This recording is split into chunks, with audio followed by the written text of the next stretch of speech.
Hey followers, I'm interviewing Billy Hess, who owned the number 48 AER truck in the NASCAR Truck Series. Let's see how this turns out.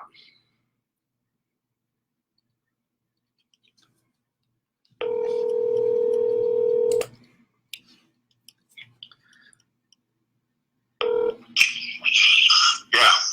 Hey Billy, how you doing? Alright. Are you feeling all right? Not great, not bad, but Yeah. today's like the fourth day. They said the fourth day would be the worst. Oh, okay. Well, it is. Yeah, chemotherapy is very tough. I feel for you because I've seen what chemotherapy can do to people before. Yeah. Yeah.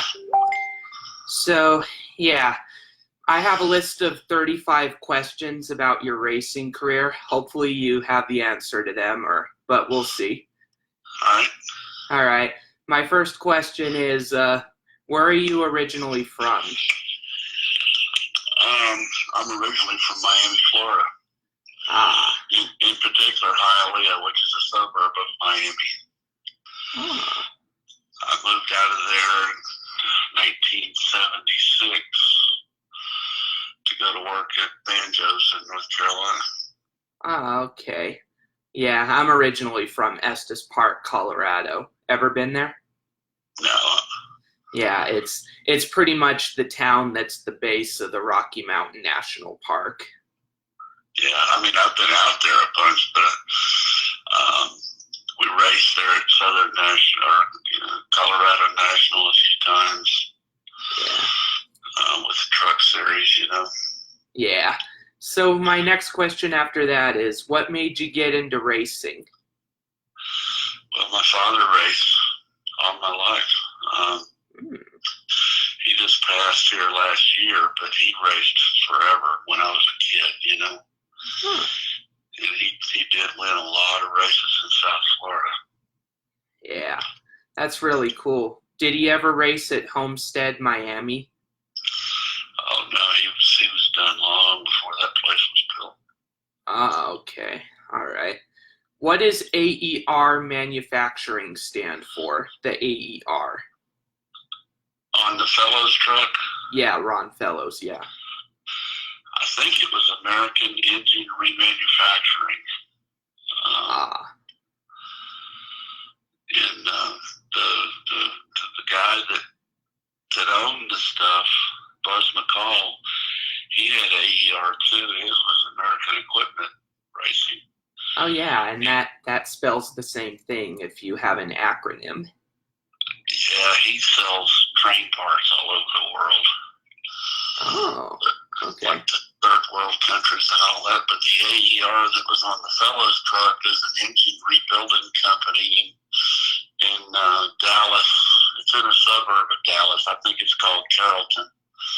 Oh. But they build like 700-800 engines a day. It's really a fantastic place if you ever get the chance to see it. Definitely. I have a brother that currently lives in Texas, and he lives in that area, so I might need to pay it a visit when I visit him again. The guy that owns it, his name is Bob something. I can't remember his last name. That's been a while. That was like 97 and 98 that I did that, Yeah. Yeah, that's really cool. And which NASCAR legend do you consider to be your closest friend? Who now? Which NASCAR legend do you consider to be your closest friend? Legend, probably David Pearson. Ah, that's cool. And he just left us here not long ago too, so. Yeah, last year when I went to the NASCAR race at Phoenix Raceway, I kind of made a film about it for my YouTube channel. And what happened was Pearson died that very night, so I kind of dedicated it to him. Yeah, he had a stroke, I think. Yeah, and it was 2015, I believe, when he had it, and those are tough to go through. Well, I met him at Banjo's. I don't know if you're familiar with Banjo Matthews or not, but when I worked there, he used to come in there all the time because he only lived miles from there. You know, him and Benjo were good friends. Oh. And he would always stop and talk. And he was a nice guy. Yeah. What led to you forming your part-time truck series team that competed in 1997 and 98? Well, it's a long story. You got time for it? Yeah, I do. All right, in 95, when the truck series started, I had a guy in San Francisco. He was the kicker for the San Francisco 49ers. His name was Mike Kofer. Oh. He ordered a truck from us and sent me the money, you know, to buy the engine. It's turnkey, ready to race. Well, right before time to go run the winter heat race at Tucson, he called and said he got back together with his wife and got religion and a few things like that, and he wasn't going to race. Would I just sell that truck for him? So I figured the best place to sell it was at the racetrack. I loaded it up, sent it out there. I didn't even have a driver, and I ran into Dirk Stevens. Well, I had two drivers before that. I had Jeff Green. He was going to drive it, and while he was sitting in the truck doing his seat, Earnhardt called, and Earnhardt hired him to drive his Busch car, that AC Delco Busch car. Oh. So he couldn't drive my truck. Then I got Kenney Bouchard. He was going to drive it. He was on his way down, as a matter of fact. He called and said that his wife had just went into labor. He wasn't going to be able to do it. He had to turn around and go back home. So I loaded the thing up and sent the kid on to Arizona, and I ran into Dirk Stevens in the airport in Dallas. I was switching planes. And I asked him if he wanted to drive it, and he said, hell yeah. He went downstairs and bought him a ticket, and he went with us to Tucson. I think we ran fourth. But Derek was the reigning West champion at that time. Oh. And then when I got back home, you know, they said on TV, there was a televised race that truck was for sale. When I got home, Rick Hendrick was waiting for me at the shop. And he wanted to have a truck team. Him and Jeff Gordon were going to pay for it. It was going to have DuPont on it and all that. Oh. Would I be interested in doing it for him? I said, oh, yeah, hell yeah. But they had a driver that he wasn't really prepared for that. I wasn't prepared like I should have been. It didn't go very well. I think we wound up 7th or 8th in points. Oh. His name was Scott Lagacy. Oh, yeah, I've heard the name. Yeah. And, well, there's a kid and a father. This was the father. Oh. But he wrecked a lot. I mean, he hit a lot of stuff. And after the deal was over, I sold the whole team. I wound up buying my partners out of BSR Products to where I would own the business. And I just kept thinking that deal left a bad taste in my mouth. So I was with Buzz McCall one night. He had 2 Trans Am teams. And I kept telling him that I wanted to do it again. I wanted to try it again. You know, I wanted to build my own truck and do my own deal the way that I wanted to do it. And finally he said, okay, go ahead and build us one. So I built us a truck, and he came back up. We went to dinner, and he says, all right, who's going to be our driver? He says, I got Scott Sharp, I got Ron Fellows, and I got Scott, the other Trans Am driver, whose name escapes me in a minute. Is it Scott Pruitt? Scott Pruitt, yeah. He says, which one do you want? And God, there's 3 of the best drivers in the world there. Who wouldn't want, you know? Yeah. I said Scott Pruitt because I had just seen him win an IROC race at Daytona. Oh. My wife said, well, she'd like Scott Sharp because he was pretty. And he said, well, here's what we're going to do. We're going to run Ron Fellows because I'm paying. Okay. So Fellows came to the shop, and he was putting his seat in and all that. And we were going to Texas for our first race. And while I was sitting there talking to him, he stayed here at my house. Ooh. Come to find out, he had never been on a racetrack where he turned left more than once, you know? Yeah. So I called Buzz and told him that we need to do something here. This guy will kill himself in Texas. And he said, "Well, get him an ARCA car and run him in Texas or in Charlotte." Oh. So I bought an ARCA car from Kenney. We went out and ran Charlotte. The motor blew up in it. And we went to Texas, and he backed in the fence. And, not really his fault. But the next race we went to was Watkins Glen, and we won the race. Oh. Sat on the pole, led every lap, and won the race. Then we went to Topeka, Kansas, to a road course, and we were leading that and broke a brake caliper. Oh. And I think we did one more race after that, and then we did 5 races the next year in '98. And we almost won the race in Texas. Oh. And I don't know, it ended, and that was the end of the deal. But I did get to win a race, Yeah, and that's something to be proud of. What made your team only compete for 2 years? Was it just funding, or was it just... Yeah, that was all that. I don't know for sure, but I heard that Fellows had in his contract with Buzz for the Trans Am team that if he won the championship, Buzz was to put him in a stock car ride for 5 races. And Buzz contracted me to do it, Ah, okay. That makes sense. Yeah, last month I did interview Buzz McCall last month, and he was pretty cool to talk to. Yeah, he's good people. Yeah. So yeah, what was truck racing like compared to other racing series? Oh, it was a lot of fun just because there was no pit stops back then. They had a halftime break. When we won the race at Watkins Glen, I took me and 2 other guys, and we won the race. Now you can't do that. But pit stops pretty much, they cost as much as the race does. Yeah. No, I just couldn't do it. Couldn't do both. Ah, so that had helped advantage your team a little bit.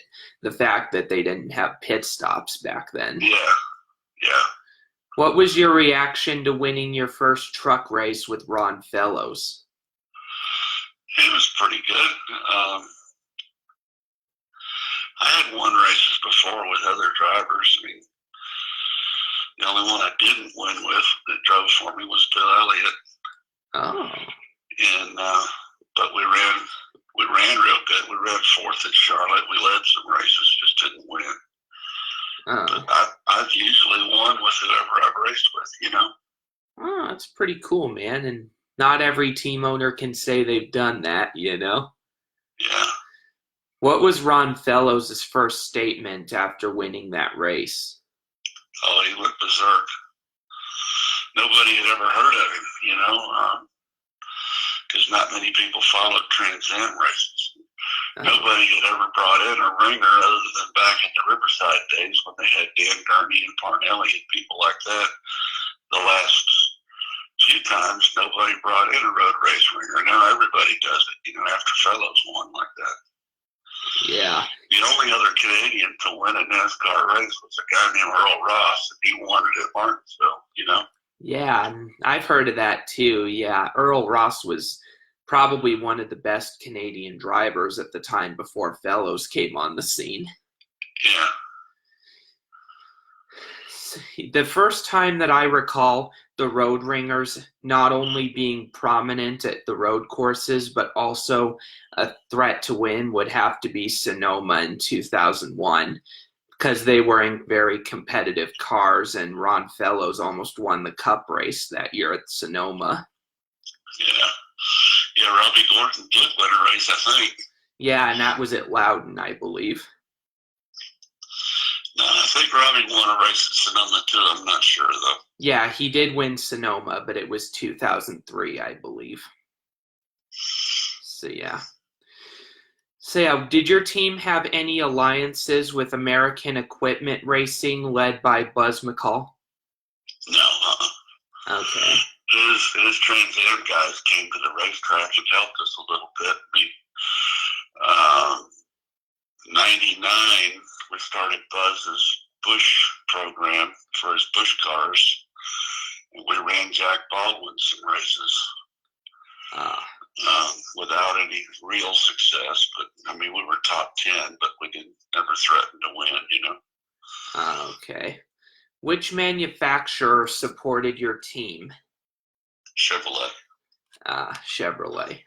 We got free engines and free body panels and a lot of free stuff that helped out.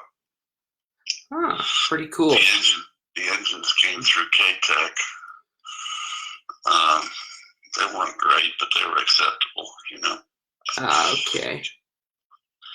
So what was your reaction to the crazy truck race at Sonoma in 1997 when Dave Rezendes had his crash and Boris Said retaliated against Rich Bickle?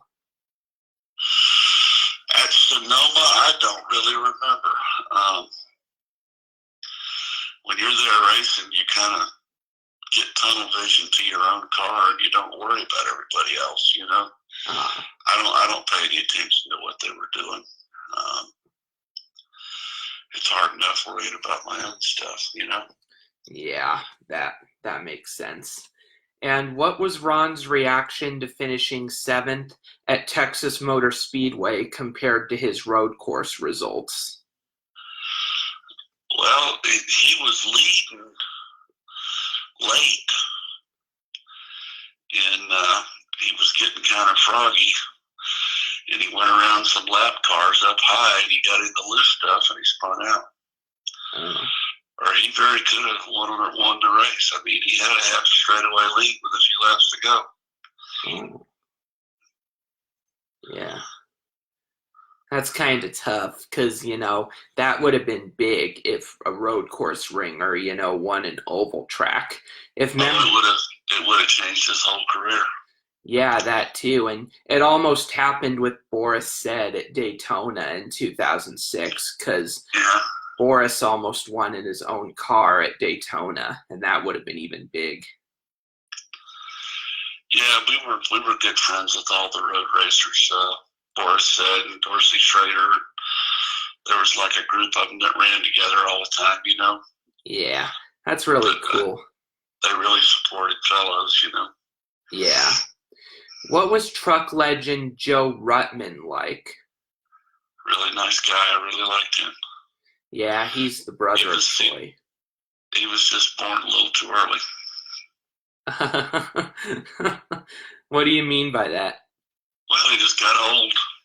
Oh. When he got really good, you know. He was a good driver. He just got old too fast, you know.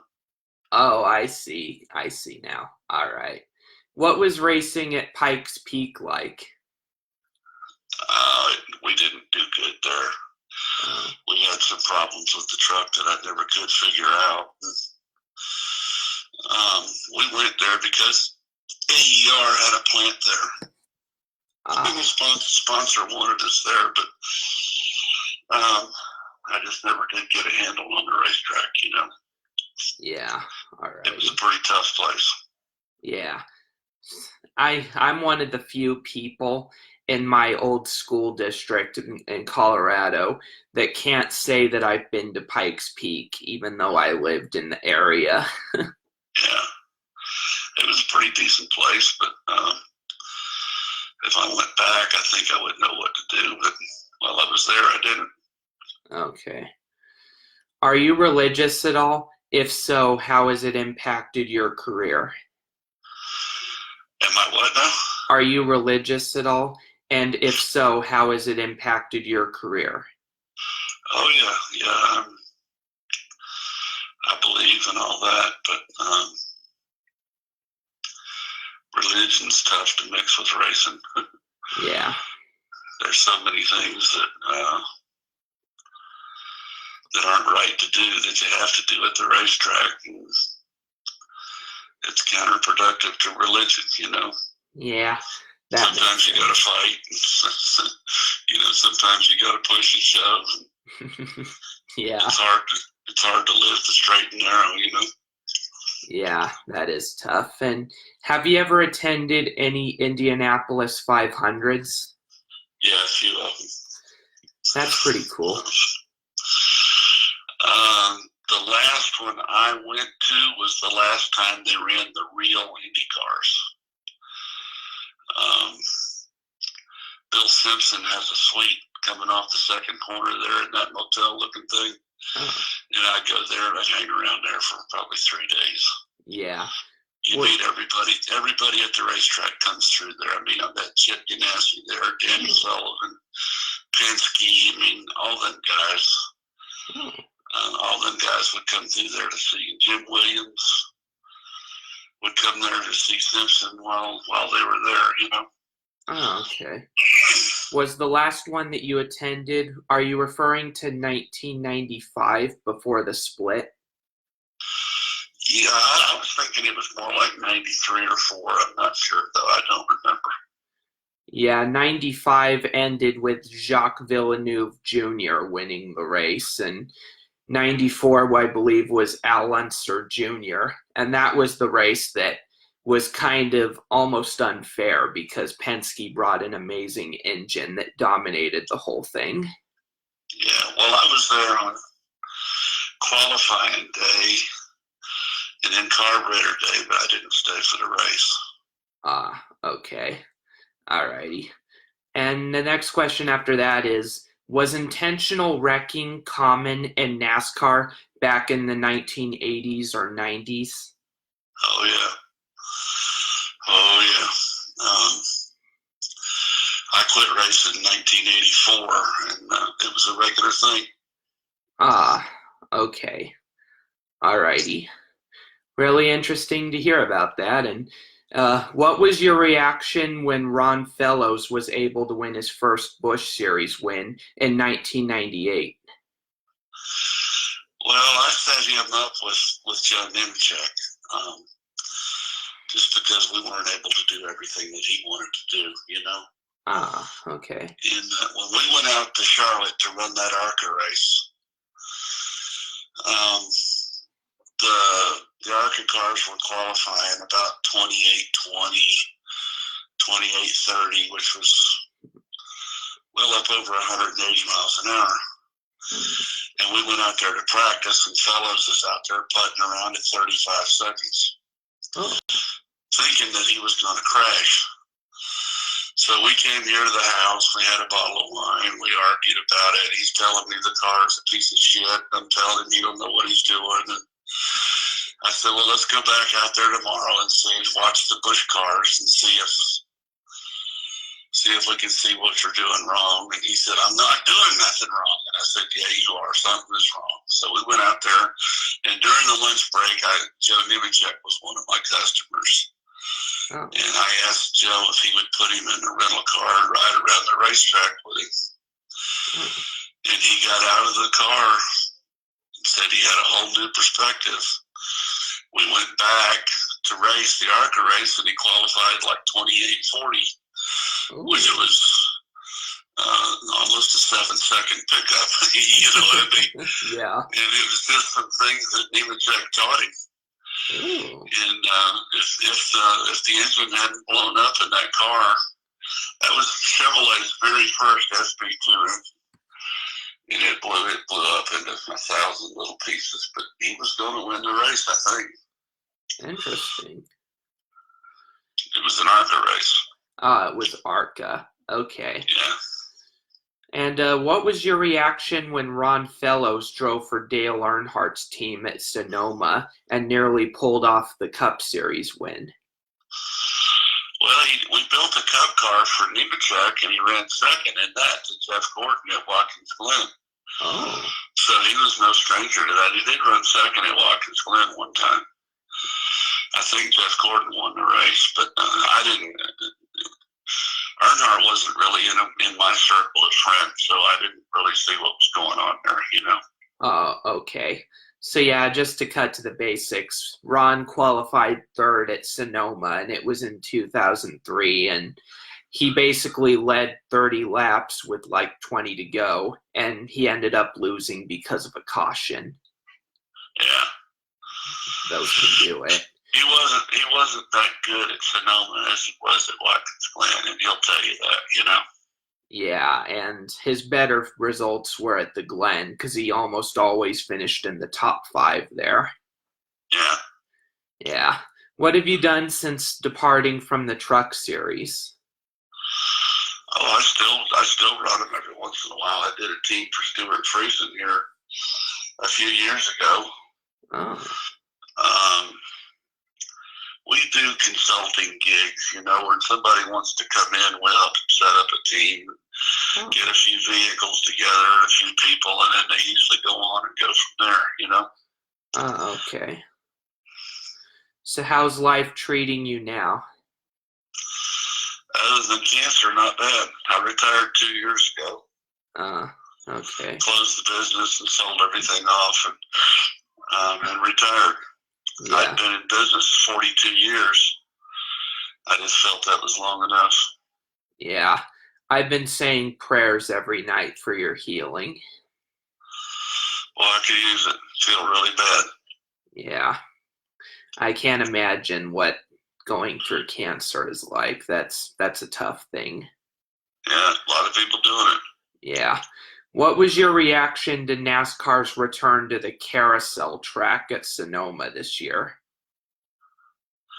I don't know. I don't really pay any attention to it. Whatever they want to do, if they want to go up there and ride around the hills, it don't matter to me. It's the same for everybody, you know. Yeah.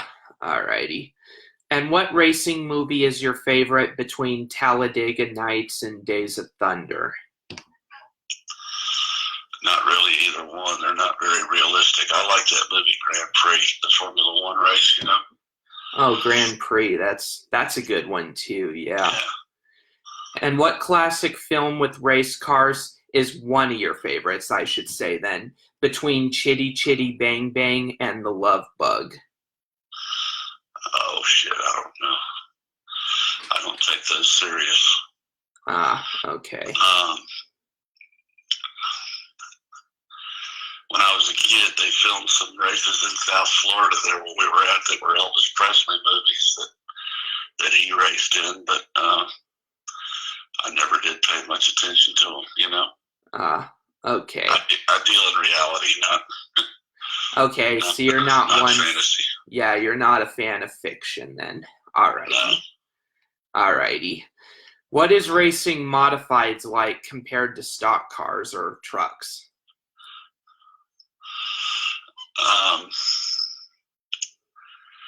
Well, I can tell you this: the best race in racing anywhere is the modified race at Loudon. They run restrictor plates, and I've seen them change the lead 6 times in a single lap. Oh, wow. I've got a lot of good friends that race those things. In particular, Mike Stefanik was a good friend, but I got a lot of good friends that race. They put on a good race. I enjoy watching them. Yeah. I'm going to have to look that race up because I would definitely pay a lot of money to see that race if they change the lead so often per lap. That's the best race there is in racing anywhere. Yeah. And it is televised sometimes, but it's always really good. Yeah, and one of the races that I wish NASCAR didn't take off the calendar was Montreal in the Busch Series. Because, you know, that was an unpredictable race, you know. Well, one of the modified racers drove for me for a while, Teddy Christopher. Ooh. And we ran some late model races together. If you want to see him, you can go to YouTube naturally, but punch in Funk Master Flex Super Series. And they'll show you one of the races that Teddy and I ran. We wound up getting in a fight with the promoter and all that, but it was a bad deal. But we led the whole race and got crashed with a few laps to go. Oh, that's tough. But you'll see all that. Just put in Funk Master Flex. Okay. Super Series. He's a deep disc jockey in New York City. He was going to start his own series, and he only ran one race, and that was it. What? We went up there and run it at the Waterford Speedball in Connecticut. What was the race called again? I'm kind of writing it down so I can look it up. Funk, F-U-N-K, Funk Master Flex Super Series. Flex. All right, there we go. All righty. So I'll do some research onto that. And so, what is Ron Hornaday like, and what was Ron Hornaday like in the Truck Series in the 1990s? He was wired. He was like a chimpanzee. You'd wind him up and throw him in there, and he always drove hell-bent for leather, you know? Okay. Like, he drove like he always had something to prove. And I guess he did, coming from California, but because he was one of the only ones till Harvick came. Yeah, and until Kyle Larson came as well. Yeah. Have you ever met Kyle Larson? No. Yeah. I did the race cars for the team that started him in the K&N series. They were our cars that he drove, but I've never actually met him now. I met him last year at PIR when the NASCAR Cup Series came to PIR.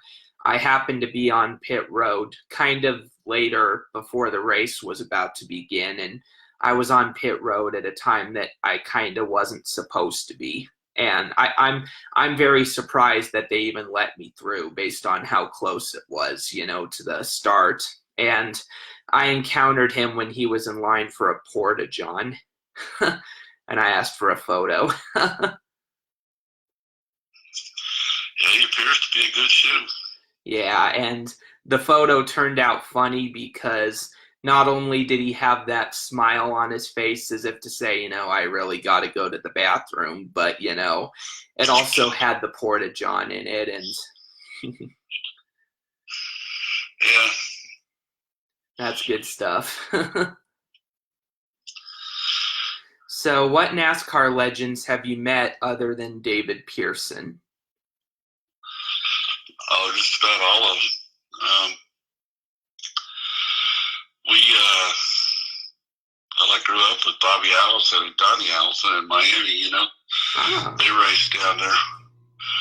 Just not long ago, we did a car for Bobby, one of the old Matadors we restored. It was the 25th anniversary for him winning the Southern 500. And we took it down to Darlington. And NASCAR had a motorhome there that they kept all the Hall of Famers in, and they would come get them one at a time to go do autographs or whatever. Cale Yarborough, Bud Moore, Ned Jarrett, and Junior Johnson, Jack Ingram, all of them were in that motorhome. Wow. So we got to refresh on a lot of stuff, and it was fun. That's really cool. And who was the team owner who inspired you to get into motorsports? Was it your dad? Yeah. Okay. Yeah. I kind of thought that was going to be your answer. Yeah. Well, see, to start with, I raced in Miami. 73, 4, 5, and everybody down there told me that if I was ever going to be anything, I had to be in the Carolinas. So I sent away to NASCAR and got me a rule book. I built me a car. I would take off work on Fridays, leave Thursday night after work, drive to Asheville. I'd race there on Friday. Sometimes I'd go to Hickory and race on Saturday night, and sometimes I'd race Sunday in Florida on my way home. A lot of weekends by myself. Nice. Well, while I was up there one time, I met Banjo Matthews at the infield at Asheville. He told me he'd give me a job, so I went back and sold most of my shit, loaded up my truck, and came back, and that's where I was. That's really cool, man, and that's a lot of work that you've put into it, I'll say. Yeah, like I said, we've been in business 42 years. Wow, that's a very long time. Yeah, too long. What was fielding a team at Watkins Glen like compared to Sonoma? Well, the Glen was easier because you could just drive up there from here, And I wasn't really crazy about the wine country. It was too uppity, you know. Fellas took us out to dinner one night, you know. It was just way above my speed, I thought, you know. Yeah. The money was too big there, I think. That makes sense. And which road course is your favorite between Watkins Glen, Sonoma, Mexico City, or Montreal? Well, in order, it would have to be Watkins Glen and then Topeka, Kansas. Okay, Topeka. We ran a couple of times at Topeka, and we ran real good there. Okay, so Topeka is also a road course then? Yeah, oh yeah. All right. The drag strip where the drag cars run is the front straightaway of the road course. Oh, okay. I'm going to have to look that up because I've heard of Topeka, but I don't think I've looked it up yet. Well, when we were there, every time we were there, the race started, it was always 103, 105 degrees or something, you know, and that tends to weed out the pussies from the posers, you know. That makes sense. Have you ever been to the Daytona 500? If so, what was it like? Many times. I've worked it many times. Nice. The first time I did go work it was with Dave Marcus. Ooh. But I've been back a half a dozen times. I went with Buzz McCall's car one time with David Green. Ooh. And then I went last year with Mark Beard's car with Brendan Gaughan. Yeah, I've done it quite a bit. Nice. And if out of all the Daytona 500s you've been to, which one was your favorite? Probably the one I was there with Dave Marcus. Do you remember the one where Bobby Allison's back bumper fell off? Yeah, I remember that. And wasn't there a whole controversy around it? Yeah, that was a good one. I just liked the cars then because they had Grand Ams that were just like my short track car, you know? Yeah. Yeah, and that's really cool. I'm hoping to go to the Daytona 500 eventually, and someday it will happen for sure. Yeah. And have you ever been to the Coca-Cola 600 at all? And what was that like? Many, many, many times. That's less than 2 miles from my house here. Oh. I started out there with Dave Marcus changing tires. Oh. And changed tires for Tommy Ellis on Saturday, and I changed them on Sunday for Marcus. Ooh. And then there's another deal where it was 100 degrees, man. I got blisters all over me. It was a rough deal. Yeah. Blisters are not fun to go through either. Yeah. Well, that's a long race, too. During the day. Now they go into the dark, but back then they were during the day, you know? Yeah. Alrighty, and this is the last question that I have on my list. What's the difference between NASCAR trucks and NASCAR Cup cars? They're all the same components. The truck is just built different to accept the body. But as far as the spindles, the rear end housing, the engines, everything's all the same. It's all relative. The brakes, they don't drive as good because the truck body, but they're really, all the suspension's the same. They're no different. Okay. That's really cool, man. And yeah. So thanks for answering these questions. I really appreciate your time, and I'll keep saying prayers that you'll heal from your cancer. All right, man. Alrighty. I wish you tremendous success, and I'll let you know when the ebook comes out. All right. Alrighty. Thank you. See ya. See ya. Have a good one. Alrighty. That turned out well, and thanks for all who joined my live video feed, and I'll post this on YouTube soon, everyone. Thank you.